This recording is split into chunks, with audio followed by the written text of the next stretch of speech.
Kita baca pasal 2, ayat ke-14. Kita baca bergantian ya. Maka bangkitlah Petrus berdiri dengan ke-11 rasul itu dan dengan suara nyaring ia berkata kepada mereka, hai kamu orang Yahudi dan kamu semua yang tinggal di Yerusalem, ketahuilah dan camkanlah perkataanku ini. Orang-orang ini tidak mabuk seperti yang kamu sangka, karena hari baru pukul 9. Tetapi itulah yang difirmankan Allah dengan perantaraan Nabi Yoel.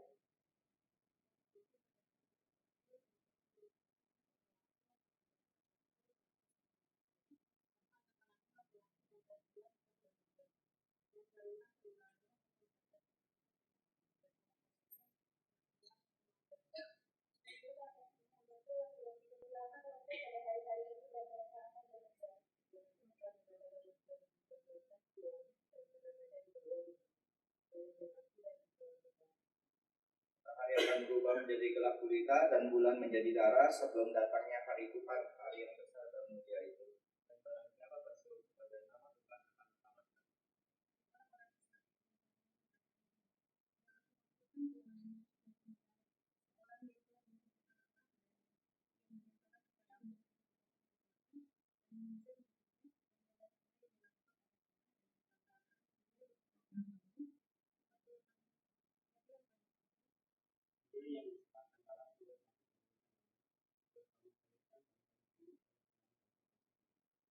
Dia melakukan dia dengan melepaskan dia dari sengsara maut, karena tidak mungkin dia tetap berada dalam kota maut itu.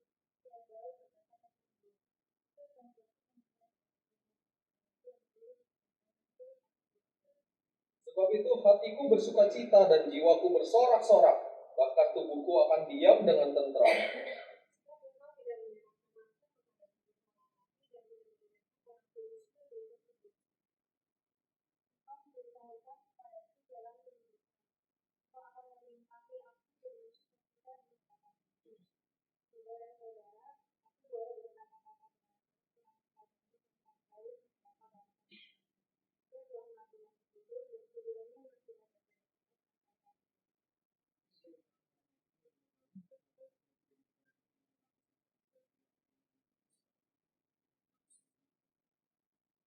Dia telah ke depan dan telah berbicara kepada mereka. Ketika ia mengatakan bahwa dia tidak ditinggalkan di dalam dunia orang mati dan bahwa dagingnya tidak mengalami kebinasaan. Yesus inilah yang diberikan Allah, dan tentang hal itu kami semua adalah saksi.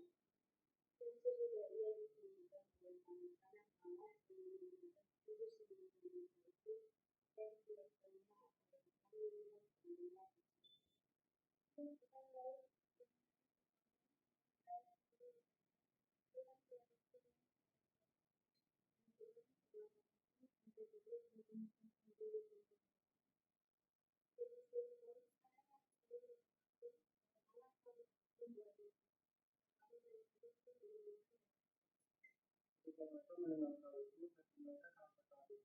Lalu mereka bertanya kepada Petrus dan rasul yang lain, apakah yang harus kami perbuat pada saudara?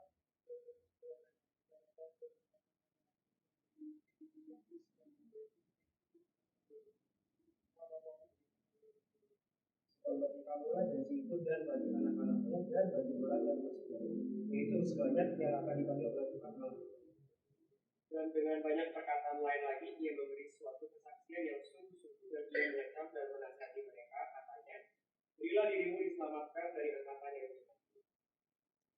Ya, ini khotbah Petrus yang kalau kita baca sebenarnya cuma beberapa menit gitu ya, saya. Kalau kita khotbah kan jauh lebih panjang daripada ini. Gitu. Tapi yang dicatat di sini sebenarnya cukup, yaitu kita bisa pelajari dari apa ya yang menjadi berita Pentakosta itu. Ya ini bukan tanggal waktu Pentakosta. Secara kalender gereja mungkin nggak terlalu cocok, tapi ya anyway seperti kita bisa merenungkan penderitaan Kristus kapan saja, kita juga bisa merenungkan Pentakosta dan Natal kapan saja. Kalau sudah perhatikan di sini dalam ayat yang ke-14 yaitu ayat yang pertama yang kita baca, di situ kan bicara ini ya Pak. Petrus ini seperti kayak khotbahnya itu meresponi dari situasi pada saat itu, yaitu ayat 13. Kan ada orang yang menyindir mereka sedang mabuk oleh anggur manis. Maksudnya accusation of drunkenness ya. Ini menarik saya kalau sudah lihat, karena ada kaitannya dengan yang dicatat di dalam kitab Lukas ya, itu apa yang dialami oleh Yesus Kristus ya. Dia pernah ya dituduh juga sebagai seorang pelahap ya, seorang ya pemakan, seseorang yang rakus dan sebagainya. Kita baca di Lukas 7 ayat 34 ya. Coba kita baca bagian itu. Saudara boleh nggak satu orang yang berikutnya baca ini, Lukas 7 ayat 34. Ya. Kemudian anak manusia datang, dia makan dan minum, dan kamu berkata, lihatlah ia seorang pelahap dan peminum, sahabat pemungut cukai dan orang berdosa. Ya, bahasa Inggris salah satu terjemahan a glutton and a drunkard. Seorang yang rakus dan seorang apa ya, yang pemabuk gitulah, suka mabuk gitu ya. Maksudnya apa sih? Ada kontinuitas ya antara apa yang di-accuse di dalam diri Yesus Kristus kemudian di-accuse kepada jemaat mula-mula gitu. Ini nggak seharusnya mengagetkan kita gitu. Justru kita harus kaget kalau apa yang di-accuse pada Yesus ternyata nggak di-accuse kepada kita, dan something wrong with gereja kita gitu. Apa tapi ya? Lalu apa maksudnya waktu dibilang mabuk, pelahap dan sebagainya? Di sini memang agak sedikit ada perbedaan gitu ya dengan Lukas ini ada kemiripan. Tapi kalau sudah melihat di sini saya dunia ini menganggap Yesus, dunia menganggap gereja ya. Ada certain irasionalitas itu di dalamnya, di dalam ini ya, Pak. Keanehan itulah saya, gambaran keanehan menurut ukuran dunia. Saya baca satu komentari dia pakai istilah ini saya, Pak, istilah ini scandalous irrationality. Irasionalitas yang jadi skandal gitu. Kalau gereja waktu hadir ya, dia hadirnya itu baik-baik, nggak mengganggu gitu ya, in a very nice way, harmonius dan sebagainya gitu. Kayaknya nggak terlalu cocok sama gambaran ini, apa kisah para rasul gitu. Despite betul juga di kisah para rasul ada juga kalimat yang mengatakan mereka itu disukai semua orang gitu kan ya. Seperti Yesus juga makin dikasih Allah dan juga dikasih oleh manusia. Jadi mungkin saudara melihat di situ ada ini ya, ada kontinuitas antara kehidupan Yesus ya yang menjadi berkat karena itu juga disukai oleh manusia. Lalu dengan ini gereja mula-mula yang juga diberkati dan akhirnya juga disukai oleh semua orang. Yet still saya ada bagian ini paradoxically ya. Kalau sudah melihat ada gambaran ya orang Kristen yang dianggap perhaps freak ya, mungkin terlalu apa ya, mungkin fundamentalis gitu atau dianggap ekstrim lah dan radikal perhaps gitu ya dan sebagainya. Ada semacam irasionalitas yang di accuse di labelkan kepada jemaat mula-mula ya, seperti mereka juga biasa melabelkan juga kepada Yesus. Ya di sini mereka bilangnya ini adalah mereka sedang mabuk oleh anggur manis. Waktu gereja berkembang ya, waktu gereja bertumbuh itu dalam kedaulatan Tuhan dia akan menyediakan juga ini ya, in a negative way, orang-orang yang bikin kita tetap rendah hati gitu ya. Maksudnya orang-orang yang selalu sirik, yang selalu benci, yang selalu menghina lah dan sebagainya gitu. Dan itu nggak harusnya terlalu bothering us gitu, nggak harusnya. Karena kalau kita betul-betul mencintai Tuhan ya, kita nggak akan terlalu sensitif ya terhadap perasaan kita sendiri gitu. Kalau kita bereaksi terlalu dalam dengan penghinaan atau accusation yang diberikan kepada gereja, itu spiritualitas kita sebenarnya kurang bagus ya gitu, kurang matang somehow gitu. Mungkin sudah mengatakan Petrus di sini berespon terhadap itu kan ya. Petrus di sini memang berespon seperti kayak menanggapi itu ya, tapi bukan di dalam sikap hati yang nggak terima atau membela diri atau emosi atau marah dan sebagainya, bukan itu ya. Maksud saya di ayat 14 itu, hai kamu orang Yahudi dan kamu semua yang tinggal di Yerusalem, ketahuilah dan camkanlah perkataanmu ini. Orang-orang ini tidak mabuk seperti yang kamu sangka karena hari baru pukul 9. Tetapi ya, kenyataan realitanya yaitu ada penggenapan terhadap nubuatan yang sudah diberitakan di dalam perjanjian lama dari Nabi Yoel. Nubuatan apa sih? Dan kenapa mesti mengutip nubuatan ini ya? Sekali lagi di dalam cara pemikiran Lukas, ini saya sudah berulang kali ya, sudah mesti benar-benar ini tahu lah, ngerti ini apa, theological profile dari Lukas yang suka membangun di dalam konsep history of salvation ya, kontinuitas pekerjaan Tuhan dari zaman yang lampau, terus sampai dengan zaman yang sekarang dan terus juga akan ke future gitu. Penolakan terhadap apa yang lampau sama dengan penolakan terhadap pekerjaan Tuhan yang di sini gitu. Ini kan tema ya kalau di dalam baik Kisah Para Rasul maupun Injil Lukas. Maka kalau sudah melihat di situ waktu Petrus mengutip Yoel, dia sebenarnya mengatakan bahwa ini bukan hal yang baru gimana gitu, karena ini merupakan suatu pattern yang sudah ada di dalam Perjanjian Lama. Ini Israel's pattern gitu, pekerjaan Tuhan, unbroken succession ya di dalam ini pekerjaan Tuhan itu terus continuously ya. Pattern daripada expectation yang ada lalu kemudian realisasinya, bukan sesuatu yang baru ya. Oke, baru di dalam pengertian karena memang ini penggenapannya dari sini dan itu baru betul gitu ya. Tapi nubuatannya bukan nubuatan yang baru, kan sudah ada di zaman yang lampau. Tapi mereka nggak mengerti itu nubuatan itu ya. Dan memang belum digenapi. Nubuatan apa? Yaitu bahwa Tuhan akan mencurahkan ya rohnya ke atas semua manusia ya. Mencurahkan rohnya ke atas semua manusia. Tadinya Roh Kudus itu kan cuma dicurahkan kepada orang-orang tertentu ya. Yang mendapatkan urapan itu cuma orang-orang tertentu. Kalau di dalam kaitan ini ya nabi gitu misalnya ya. Nabi itu kan mendapat urapan khusus ya. Nabi berbicara, dia membicarakan firman Tuhan, itu dia perlu urapan khusus ya. Roh Kudus itu menaungi dia gitu. Terus kemudian Nabi itu berbicara menyatakan isi hati Tuhan. Cuma orang-orang tertentu itu yang punya so-called prophetic ministry atau gift itu ya, yaitu yang disebut dengan nabi. Mereka bernubuat, mereka menyampaikan isi hati Tuhan.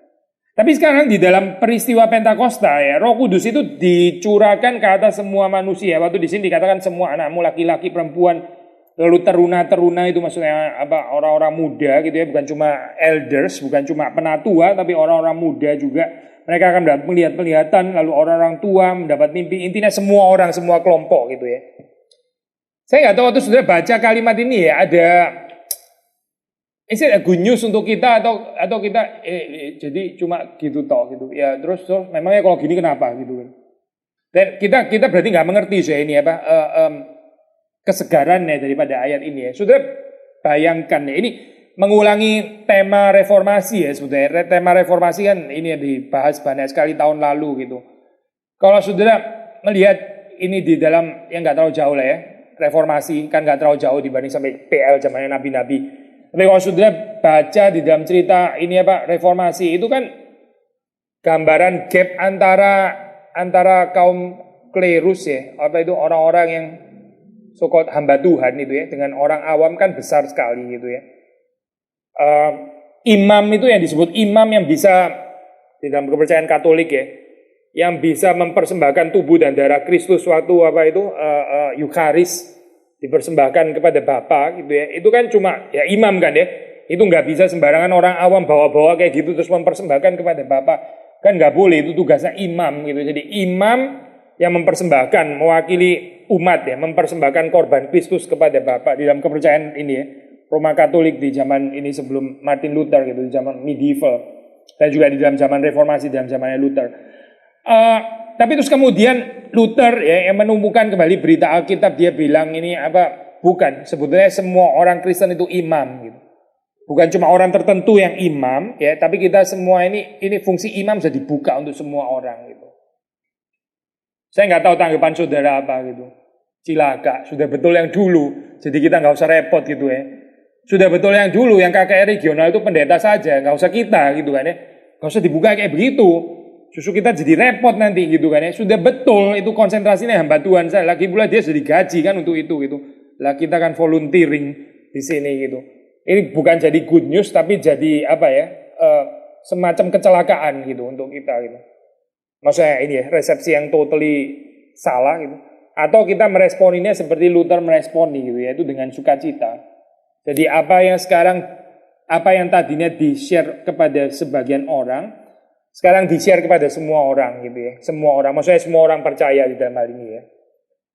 Semua orang Kristen itu adalah imam di dalam pengertian dia siapapun bisa mewakili sesamanya di hadapan Tuhan. Siapapun bisa mendoakan sesamanya ya di hadapan Tuhan, mewakili sesamanya berdoa ya, itu dibuka untuk semua orang. Waktu kita bilang saudara boleh berdoa syafaat untuk yang lain, is that a good news? Is it a good news untuk kita saya? Atau malah harus mendoakan orang lain gitu. Dan something is very wrong di dalam kehidupan spiritualitas kita. Kita benar-benar nggak ngerti Alkitab kalau kayak begini gitu ya. Sesuatu yang supposedly itu menjadi satu good news, tapi untuk kita menjadi lebih baik nggak gitu, lebih baik dikerjain orang-orang tertentu itu yang sudah betul gitu. Sama so, waktu kita mengatakan kalimat ini ya, maksudnya waktu Petrus mengatakan kalimat ini beritahu untuk kita ini, yaitu apa sih? Kalau tadi kan bicara tentang imam ya, sekarang di sini bicara tentang nabi ya. Dulu nabi pemberita firman Tuhan itu cuma orang-orang tertentu sih, nggak semua orang bisa mewakili Tuhan di hadapan manusia kayak begitu ya, nggak semua orang bisa berbicara atas nama Tuhan, nggak boleh banget kayak begitu ya. Tapi sekarang terus kemudian dibuka, semua orang itu bisa mewakili Tuhan. Waktu dia berbicara kepada sesamanya, dia bisa berbicara atas nama Tuhan, dia boleh menyingkapkan isi hati Tuhan. Itu made possible setelah Roh Kudus dicurahkan kepada semua manusia. Sekali lagi saya, ini yang ditekankan di dalam reformasi ya. Kalau sudah sekali lagi boleh treasure ini apa? Ya, harta ini gitu, menghargai. Yaitu tugas pemberitaan firman Tuhan kepada dunia ini ya, kepada umat manusia, itu dipercayakan kepada semua orang percaya. Sejak Pentakosta sudah 2000 tahun ya. Kalau manfaatnya masih nggak terjadi pada sampai saat ini, itu kita keterlaluan gitu. Maksudnya kita seperti nggak menghidupi spirit Pentakosta gitu. Oh, tugas memberitakan Injil, tugas itu serahkan kepada pendeta saja gitu. Itu kan tugasnya pendeta. Tugasnya pendeta mesti konseling, tugasnya pendeta mesti membicarakan tentang pengenalan akan Tuhan. Itu semuanya mesti pendeta, mesti hamba Tuhan, mesti vikaris dan sebagainya. Tapi kalau sudah baca di dalam cerita Pentakosta, kita melihat bahwa justru beritanya adalah sekarang diserahkan kepada semua orang. Saudara invited untuk tugas ini. And ini a good news ya. Kenapa? Saya pinjam ini ya sekarang teologinya Yohanes yang kita sudah pernah bahas di khotbah gitu. Waktu seseorang memberitakan firman Tuhan, waktu seseorang menyingkapkan isi hati Tuhan ya, dia itu mengalami kesatuan dengan Tuhan. Maksudnya kesatuan di dalam pengertian betul-betul konkret ya. Waktu seseorang itu memberitakan apa yang Tuhan mau dia sampaikan, dia mengalami kenikmatan khusus di dalam persekutuan yang sangat khusus dengan Tuhan karena dia berbicara ya mewakili Tuhan. Itu kalau dalam bahasa Yohanes itu namanya unity of word. Word kata-kata ya, ada kesatuan kata-kata ya. Kristologinya Yohanes itu membahas Kristus dalam pengertian ini ya. Yesus itu satu dengan Bapa ya. Satu dengan Bapa. Karena Yesus mengatakan apa yang dia terima dari Bapa. Saudara, ini kesatuannya itu sangat intim ya. Yesus dan Bapa itu sama sekali nggak terpecahkan ya. Tapi dalam konsep Yohanes, kenapa kesatuan itu terjadi gitu ya? Di dalam hal apa gitu? Kalau sudah baca di dalam Yohanes ya, itu ditekankan karena Yesus bersatu secara perkataan dengan Bapa. Apa yang dia sampaikan itu perkataan Bapanya. Gitu. Jadi ini menikmati persekutuan yang sangat erat dengan Bapa. Ya. Saudara diundang untuk menikmati persekutuan ini gitu. Saya nggak tahu ya, saudara datang ke gereja itu ekspektasinya apa itu. Kita semua orang manusia sih punya pergumulan ya. Tapi gereja itu bukan ini saya, bukan tujuannya bukan menjawab pergumulan saudara ya, kesulitan saudara, kesedihan saudara. Karena kesedihan kita nggak tentu kudus soalnya gitu. Kesedihan kita mungkin kesedihan yang cengeng yang nggak harus dijawab oleh Tuhan gitu. Pergumulan kita mungkin pergumulan yang justru harus direlativisasi yang nggak terlalu perlu dipikirin gitu. Tapi ada orang datang ke gereja akhirnya miss the true message of the gospel ya. Ini semua nggak jadi good news karena mereka datang dengan ekspektasi tertentu terus kemudian mereka mengharapkan Yesus satu persatu memberi solusi terhadap persoalan dia gitu ya. Kalau kayak gini nggak usah datang ke gereja ya. Saudara cari buku self help aja di library, bisa diselesaikan sendiri kali ya. How to get good night sleep gitu kan ya. Itu ada bukunya kayak gitu kan. Ada buku yang membicarakan tentang gimana to be happy emotionally, self-help, self-therapy, dan sebagainya. Tapi yang dibicarakan di dalam Alkitab, yaitu bagaimana kita hari demi hari itu semakin menikmati persekutuan dengan ini, dengan Bapa ya. Sekali lagi kalau boleh pinjam Yohanes ya. Yesus waktu mengatakan, akulah jalan, kebenaran dan hidup ya. Tidak ada orang yang sampai kepada Bapa jika tidak melalui aku gitu kan ya. Yesus kan the only way kan ya. Dia satu-satunya jalan dan dia membawa kemana sih? Goalnya itu apa? Persekutuan dengan Bapa gitu. Kalau ini bukan goal kehidupan kita ya. Yesus sama sekali nggak relevan untuk saudara. Betul-betul nggak relevan. Sekali lagi ya. Kalau saudara nggak punya ketertarikan untuk bersekutu dengan Allah, bersekutu dengan Bapa, ya masuk ke dalam persekutuan semakin lama makin dekat. Then the gospel is itu rabis untuk saudara itu bukan sesuatu yang berharga gitu. Saudara nggak akan tertarik dengan firman Tuhan, nggak akan tertarik dengan berita Pentakosta, nggak akan tertarik dengan berita salib, nggak akan tertarik dengan semua itu. Karena yang ada di dalam pikiran kita bukan persekutuan dengan Bapa. Kita punya tujuan hidup yang lain. Misalnya, to get a better and better quality of life. Bisa aja kan saudara kayak gitu. Siapa yang nggak mau punya better quality of life? Jadi hidup ini somehow mesti upgraded dong ya. Mungkin saya lahir di keluarga yang kayaknya bergumul dengan persoalan keuangan lah, itu apa ya, di-upgrade lah, jadi hidup lebih layak, nggak harus sinful sih gambaran kayak begini. Tapi ini bukan goal kehidupan Kristen, bukan gitu. Kalau saudara berpikir kayak begini, perhaps suatu saat saudara akan meninggalkan Indonesia, cari inilah tempat yang lebih layak gitu, lebih baik. Apalagi kalau ntar ini makin lama makin gak jelas kota ini gitu ya. Karena sekarang sudah mulai gak jelas gitu kan, makin lama makin gak jelas. Kayaknya kita pindah-pindah ini lah, kota layak huni aja. Livable city di Indonesia kan ada ya, seperti apa Malang, Solo, mana apa Balikpapan ya benar ya, atau sama mana? Lampung ya benar ya. Ya saudara bisa cek itu livable city di Indonesia apa gitu. Jakarta ini for sure nggak livable city ini kota yang tidak livable sebetulnya. Kita bisa pikir kayak begitu kalau kita pikir hidup ini harusnya ya terus menerus being upgraded gitu ya. Tapi waktu kita membaca di dalam berita Pentakosta ya, Tuhan ingin membuka ini persekutuan ini lagi-lagi ya. Karena waktu seseorang bisa atau boleh memberitakan tentang Allah, memberitakan diri Kristus, itu dia mengalami persekutuan dengan Bapa ya. Ini seperti nabi, hidupnya itu erat sekali dengan Tuhan. Karena kepada nabi itu di-share ini isi hati Tuhan itu di-share itu. Ini kebahagiaannya tinggi sekali karena betul-betul dekat sekali dengan Allah. Siapa yang bisa mengerti pikiran Allah, pikirannya, isi hati, emosinya Allah kalau bukan nabi-nabi itu ya di dalam perjanjian lama. Tapi sekarang di-share kepada semua orang. Waktu seseorang punya persekutuan kedekatan dengan Allah, ini dia menikmati kehidupan yang luar biasa restful, sangat-sangat restful. Tahu istilah restful nggak sih? Restful itu lawan katanya restless. Tahu restless? Restless sudah ngerti ya? Apa itu restless? Ya gelisah gitu ya. Orang yang kayaknya nggak pernah bisa tenang gitu ya, restless, always restless. Sebaliknya itu adalah restful. Waktu seseorang bisa memberitakan ya isi hati Tuhan, itu dia mengalami restfulness tingkat paling tinggi. Nggak ada lagi yang lebih tinggi daripada itu. Dan dalam kehidupan Yesus ya, sudah melihat di dalam Yohanes, dia itu adalah seperti itu karena dia terus-menerus memperkatakan apa yang dia terima dari Bapa. Nah ini ini adalah janji Pentakosta ya, common prophethood of all believers. Saudara dipanggil untuk menjadi pewarta firman, pewarta firman bagi sesama. Menyampaikan apa yang menjadi isi hati Tuhan. Ini the meaning of life, kalau saudara mau mengerti bagian ini ya. The true happiness ya, true blessedness ya ini, saudara bisa mengungkapkan isi hati Tuhan kepada sesama. Sembari waktu mengungkapkan, saudara menikmati persekutuan yang sangat erat dengan Tuhan sendiri.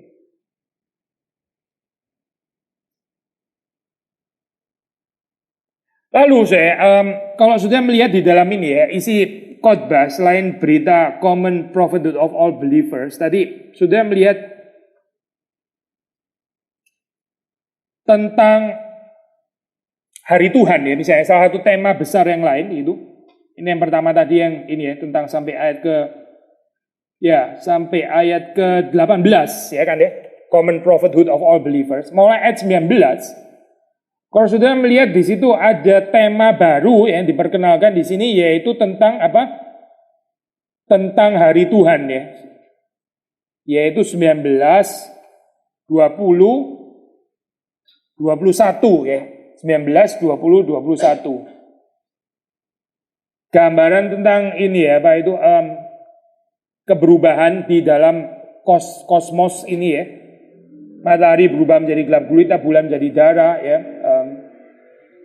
Kita barusan menikmati ini saya blood moon beberapa hari lalu ya saya. Ini bisa ditafsir di dalam waktu terjadi ini saya penghakiman itu ya. Bisa dikalkulit sih. Itu ada kaitannya juga dengan ini blood moon gitu dalam. Tapi kita nggak lagi ngomong blood moon lah saya ini kita lagi ngomong terutama hari Tuhannya ya. Maksudnya ada penghakiman ya. Terus kemudian barang siapa yang berseru kepada nama Tuhan akan diselamatkan. Diselamatkan dari hari penghakiman ya. Diselamatkan dari datangnya hari Tuhan. Hari Tuhan itu kan ini ya saya meaningnya kan bukan cuma single gitu ya. Kalau sudah baca di dalam Perjanjian Lama, hari Tuhan ya di dalam gambaran pertama itu biasanya digambarkan sebagai hari di mana waktu Israel perang, lalu terus kemudian Yahweh interfere ya, terus Israel mengalami kemenangan, itu namanya hari Tuhan. Ya di dalam maksudnya secara historically ya, gambarannya awal pengharapan hari Tuhan itu gitu.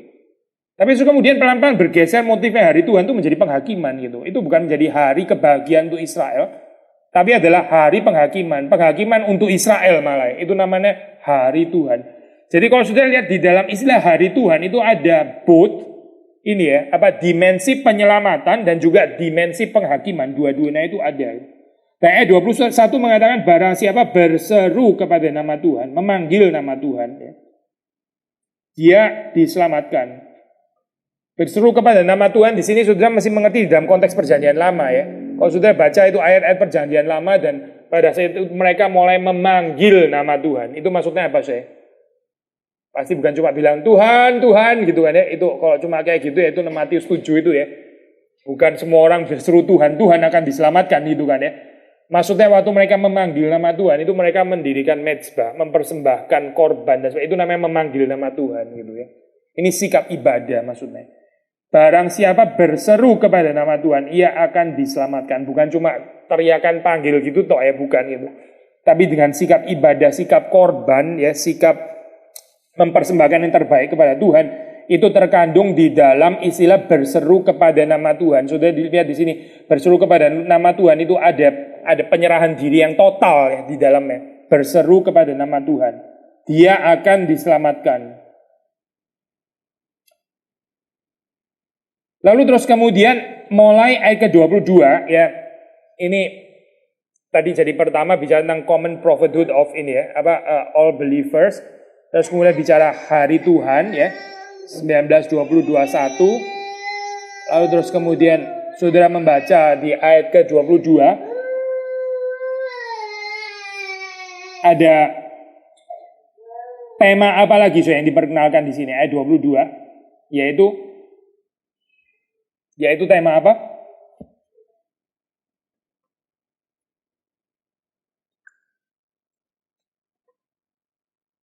Gak mendapati perkataan paling penting di sini. Mulai 22 apa?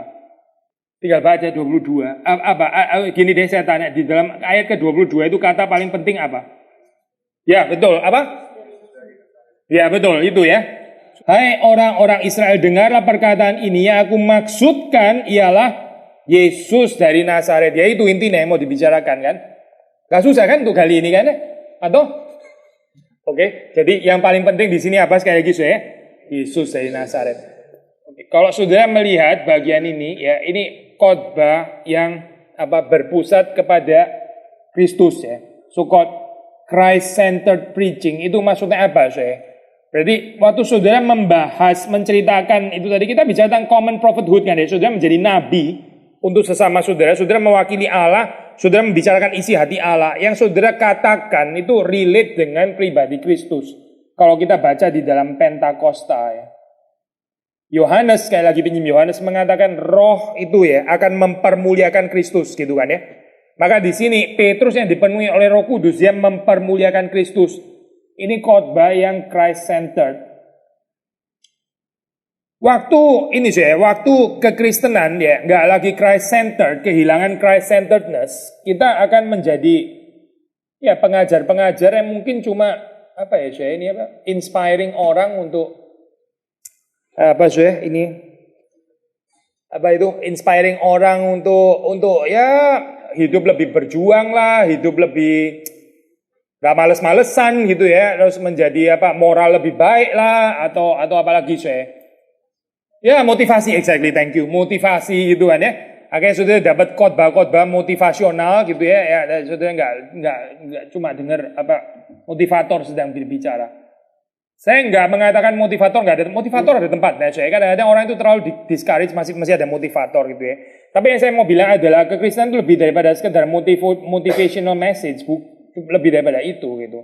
Kalau kita cuma melihat itu sebagai satu motivasi saja ya kekristenan nggak ada keunikannya, saya sudah bisa dengerin kalimat motivasi di mana-mana gitu ya. Ini motivational speech. Ya, akhirnya saudara setelah selesai dengar khotbah, saudara rasa feel better gitu ya, feeling better gitu maksudnya. Seperti kayak saudara lebih dimengerti, terhibur, didorong untuk tetap menjalani kehidupan ini. Not bad kan ya, kayak begini kan, not bad gitu. Tapi nggak membawa kehadiran Kristus sebetulnya gitu. Yang dibicarakan itu bukan Kristus, nggak relate dengan Kristus. Nanti model kayak begini gimana saya? Nanti saudara loyo lagi, jalan di dalam keseharian loyo lagi, saudara perlu dengar motivasi lagi, bangkit lagi, seger lagi, loyo lagi, motivasi lagi, loyo lagi. Kayak anak kecil kan kayak gini saya. Anak kecil yang disuruh belajar, langsung cepat-cepat ke meja, belajar. Gak sampai 15 menit main lagi. Kita ingin belajar dong gitu kan ya. Belajar lagi gitu kan ya. 10 menit gitu kan. Mulai bosan lagi, main-main lagi. Belajar dong gitu kan. Kekristenan kok jadi kayak gini nih bikin bosan ya saya benar. Yang ngomong di atas juga bosan, yang dengar pun sebenarnya juga bosan gitu. Karena orang cuma diingatkan lagi dan lagi, gak pernah bertumbuh actually gitu. Gak pernah bertumbuh, kenapa? Karena gak pernah relate dengan pribadi Kristus. Gak ada perjumpaan dengan pribadi Kristus sama dengan gak ada pertumbuhan gitu. Maka waktu sudah melihat di dalam khotbah Petrus ya, di sini dia diperkenalkan itu Yesus dari Nazaret. Ya, dengan kekuatannya, mujizatnya, karyanya dan ya kehadiran Allah, perantaraan dia di tengah-tengah kamu dan seterusnya ya. Lalu dia bicara di dalam bentuk naratif ya di sini ya. Diserahkan Allah menurut maksud dan rencananya telah kamu salibkan ya. Pendengarnya itu very involved di dalam cerita itu ya. Ya ini lesson juga untuk saya ya. Lesson untuk para hamba-hamba Tuhan dan para calon hamba Tuhan. Bagaimana waktu kita berbicara ya, dan untuk saudara karena kita bilang tadi common prophethood of all believers ya. Waktu saudara bicara, orang yang diajak bicara itu bisa ditempatkan engage di dalam cerita itu gitu. Saudara memasukkan mereka di dalam cerita itu sehingga waktu mereka dengar, mereka itu ada di dalam bukan di luar gitu.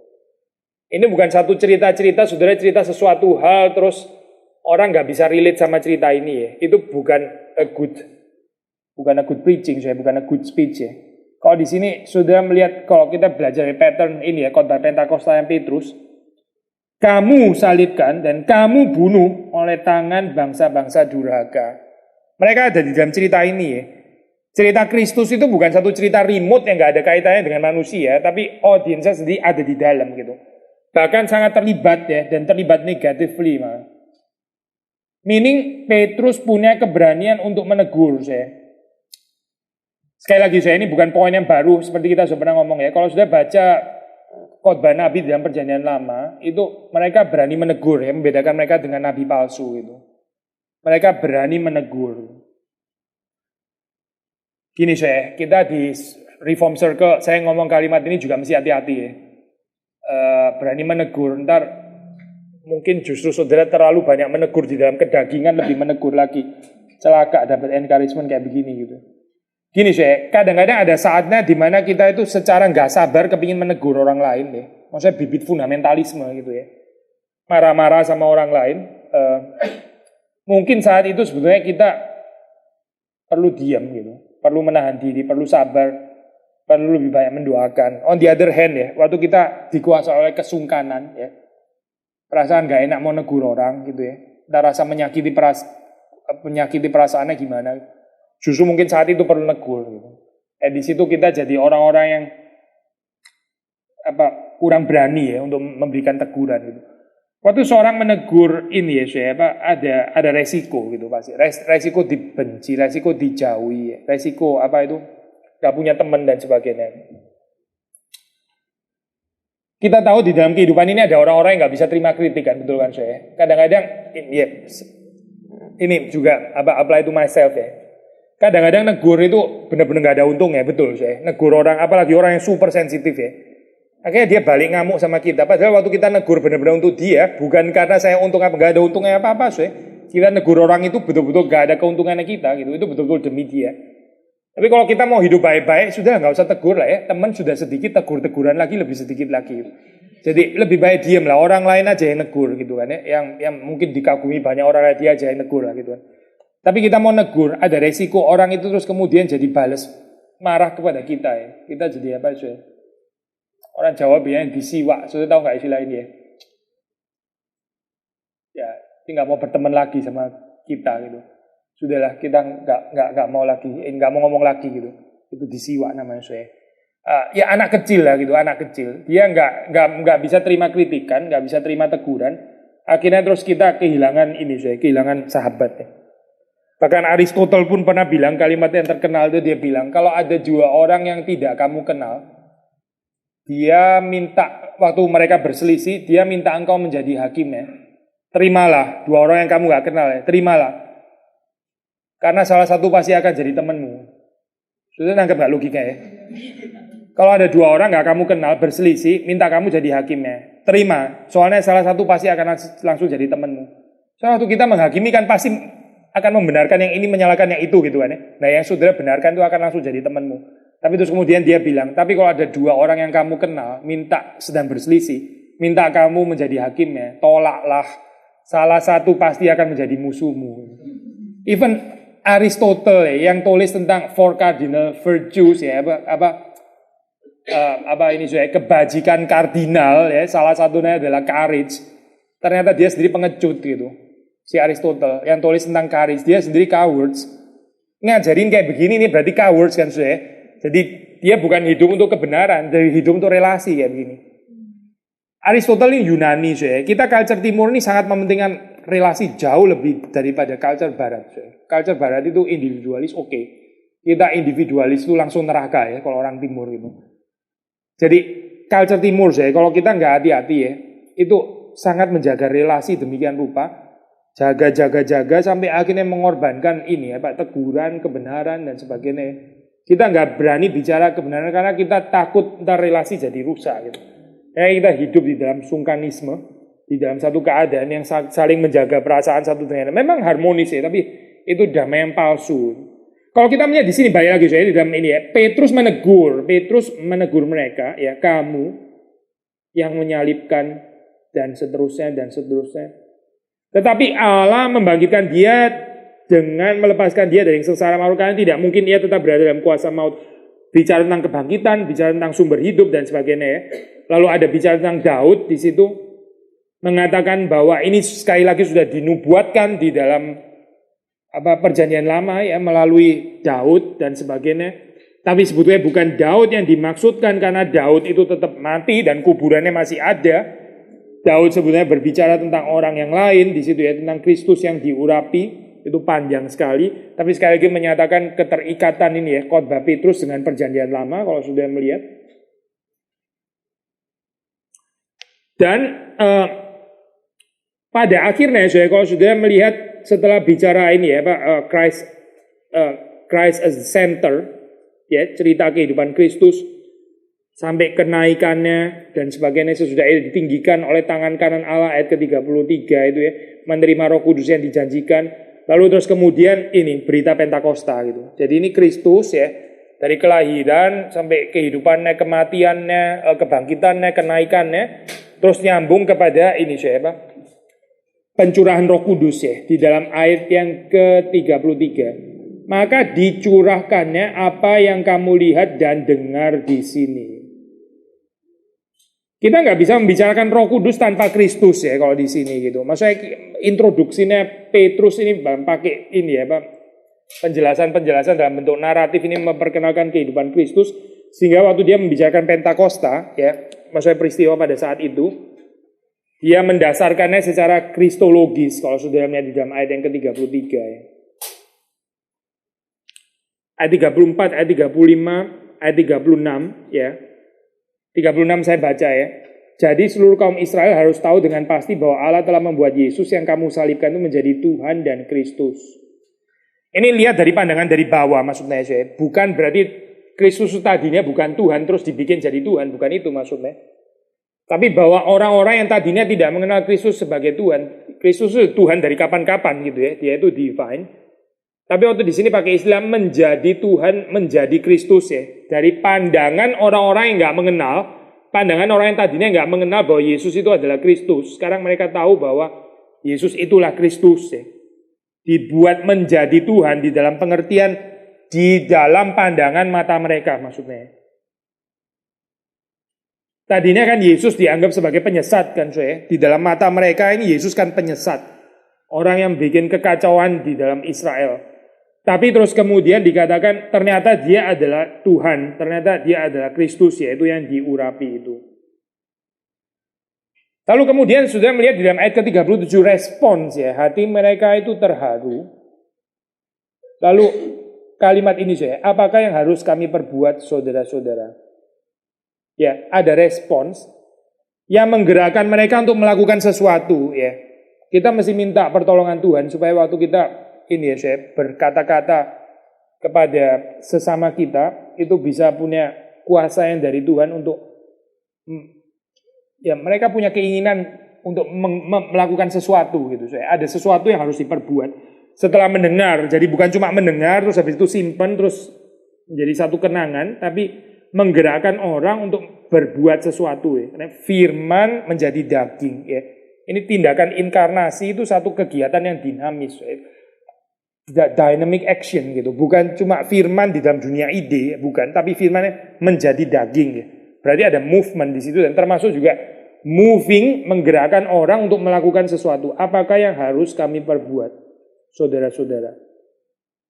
Lalu kemudian Petrus menjawab, bertobatlah, hendaklah kamu masing-masing memberi dirimu dibaptis dalam nama Yesus Kristus untuk pengampunan dosa, maka kamu akan menerima karunia Roh Kudus. Saudara lihat di sini urutannya ya. Yaitu apa saya? Pertama, bertobat. Lalu terus kemudian tanda pertobatan yaitu apa saya? Memberi diri dibaptis ya. Di dalam nama Yesus Kristus. Untuk apa? Terus setelah itu baru bicara apa? Pengampunan dosa ya. Saudara perhatikan saya ya. Bertobat, tanda pertobatan, pengampunan dosa. Setelah itu pengampunan dosa, maka apa? Kamu akan menerima karunia Roh Kudus. Saya tulis saja saya ini kalimat ini ya, urutan ini ya. Ini mungkin bagian yang agak jarang dibahas. Jadi yang pertama apa sih? Pertobatan ya. Pertobatan, lalu terus kemudian apa? Memberi diri dibaptis. Memberi diri dibaptis, lalu apa? Apa? Pengampunan dosa. Lalu, ya, menerima karunia Roh Kudus. Kisah para Rasul ya. Kita di dalam teologi reform saya, kalau saudara salah resepsi ya, bisa ini loh saya Pak. Bisa bahaya gitu. Kita kan menekankan ini ya, maksudnya ketidakmampuan manusia di dalam meresponi firman Tuhan karena manusia berdosa itu mati rohani gitu kan saya teologi reform kan ya. Jadi unless terjadi spiritual regeneration, unless Roh Kudus bekerja terlebih dahulu gitu ya, maka manusia itu nggak mungkin ada respons kepada Tuhan. Saudara apa konsepnya ini familiar nggak ya di dalam teologi reform, betul kan ya? Betul saya, memang orang itu bahkan bisa bertobat pun itu juga karunia Tuhan. Kalau Tuhan yang nggak menggerakkan seseorang nggak bisa bertobat, itu betul. Kita nggak menyangkal itu. Tapi saudara perhatikan ya, waktu Lukas mencatat bagian ini, urutan ini ya. Kenapa dia taruh menerima Roh Kudus itu di dalam bagian yang terakhir? Bagian yang pertamanya itu adalah bagian tanggung jawab kita gitu. Dia bicara pertobatan terlebih dahulu ya, bahkan baptis setelah itu baru pengampunan dosa gitu.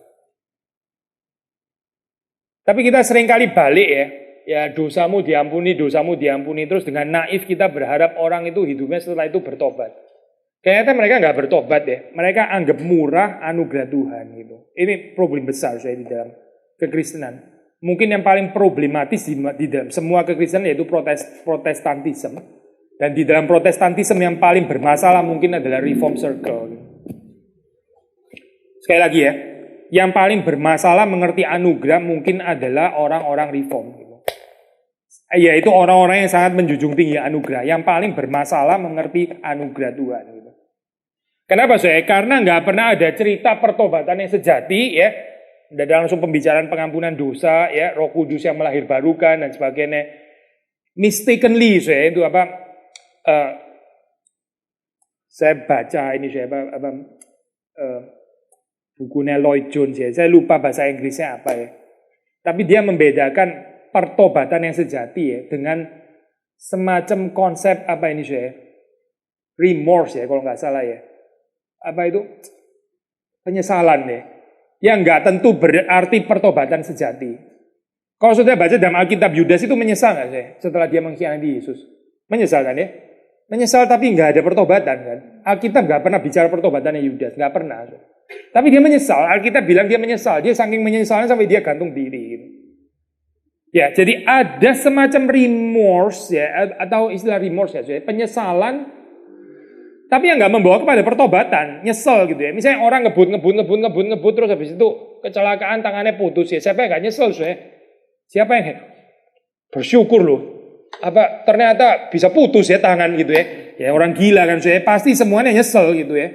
Waktu seorang berdosa terus ketahuan dosanya terbongkar, ya semua orang nyesel lah saya. Siapa yang nggak nyesel gitu? Yang nggak nyesel keterlaluan. Tapi di dalam penyesalan, apakah itu pasti berarti pertobatan? Gak tentu pertobatan gitu. Makanya saya di dalam Alkitab waktu kita ini ya bicara tentang berita Pentakosta ya. Petrus memberitakan tentang pertobatan ya. Ada tanda pertobatan. Ini semua anugerah ya. Jangan kita boasting seperti kayak ini adalah kehebatan kita gitu. Ini semua anugerah. Ini semua pekerjaan Roh Kudus. Pertobatan, memberi diri dibaptis, lalu baru orang itu ada pengampunan dosa. Waktu pengampunan dosa diberikan, dia betul-betul mengerti saya apa artinya pengampunan dosa karena dia betul-betul bertobat itu. Cuma orang yang bertobat yang diampuni dosanya. Yang nggak bertobat nggak diampuni dosanya. Sekali lagi saya, cuma orang yang bertobat yang diampuni dosanya. Yang nggak bertobat nggak diampuni dosanya. Kalau menurut urutan ini. Nah baru setelah itu kita bicara tentang penerimaan karunia Roh Kudus. Roh Kudus itu diberikan. Memang ini tadi kita mulai kan dari common prophethood of all believers, pencurahan Roh Kudus ya. Itu Petrus mulai dengan seperti kayak hasil akhirnya dulu. Tapi kalau saudara lihat ini nih, urutannya ini waktu dicurahkan Roh Kudus diberikan ya, itu setelah orang itu bertobat sejati. Kita di dalam reform teologi mau kembali menekankan ini saya, pertobatan yang sejati dan buah pertobatan, tanda pertobatan. Kalau kita nggak bicara ini saya, nggak ada bicara tentang Roh Kudus, pengampunan dosa itu semuanya nggak relevan. Karena nggak pernah ada langkah pertama dan langkah kedua ya. Memberi dibaptis saya di sini maksudnya simpulkan dalam kemudian tanda pertobatannya, ada tandanya gitu. The true marks of true repentance di dalam hal ini ya. Baru kita bicara tentang orang yang kehidupannya itu dipenuhi Roh Kudus ya. Karena ada pertobatan yang sejati. Khususnya ini ya Lukas kalau sudah melihat itu sangat ini ya menekankan tanggung jawab manusia gitu yang menjadi responsibilitas kita tanpa menyangkali anugerah Tuhan tentu saja. Tapi manusia itu adalah manusia yang perlu punya tanggung jawab di hadapan Tuhan dan karena itu dia harus berespons. Dan di sini kalau kita baca dalam cerita Pentakosta ya, mereka indeed berespons. Apakah yang harus kami perbuat? Apa yang harus kami perbuat? Mereka berespons terhadap firman ya, betul-betul mau melakukan sesuatu ya. Ada resolusi di sini saya. Dan bukan cuma New Year tanggal 1 resolusinya gitu. Tapi resolusi yang terus-menerus. Setiap kali mendengar firman itu ada resolusi. Tahu apa yang mesti dikerjakan. Baru saya kalau kita bicara kekristenan yang seperti ini ya, meskipun jumlahnya kecil, tapi bisa membawa dampak kepada society. Tapi kekristenan yang menjengkelkan itu kekristenan yang selalu dengar firman Tuhan ya. Tapi nggak pernah ada pertanyaan apa yang harus kami perbuat. Nggak ada. Yang ada adalah khotbahnya bagus ya, insightful, sangat membuka wawasan gitu ya. Kayak orang-orang di Athena, kerjaannya cuma dengerin hal-hal yang baru gitu ya. Wah ini wawasan baru nggak pernah denger itu. Memenuhi orang-orang yang kuriositas. Tapi sebenarnya nggak pernah mengubah kehidupan manusia. Nggak pernah ada respons apa yang harus kami perbuat. Itu nggak pernah muncul di dalam pendengar ya. Tapi lihat sebagai satu kalimat-kalimat yang very refreshing, yang memotivasi, yang apa itu, yang bikin orang jadi impress dan sebagainya. Tapi nggak pernah menggerakkan orang untuk melakukan atau berbuat sesuatu ya. Itu gagal. Mungkin yang gagal hamba Tuhan ya. Mungkin yang gagal saya. Bisa juga yang gagal adalah pendengarnya. Atau jua-jua. Khotbahnya gagal, pendengarnya pun juga gagal. Tapi kalau kita mengerti berita Pentakosta, ya, ini sermon yang menggerakkan 3.000 orang untuk percaya. Bukan jumlahnya, bukan jumlahnya. Tapi dalam pengertian kepenuhan Roh Kudus yang sedang bekerja pada saat itu, kita ada pengharapan, di dalam gaya hidup seperti jemaat mula-mula, ya. Meskipun jumlah sedikit, meskipun minoritas, ya, tapi bisa memberikan dampak kepada dunia, kepada society di sekitar kita.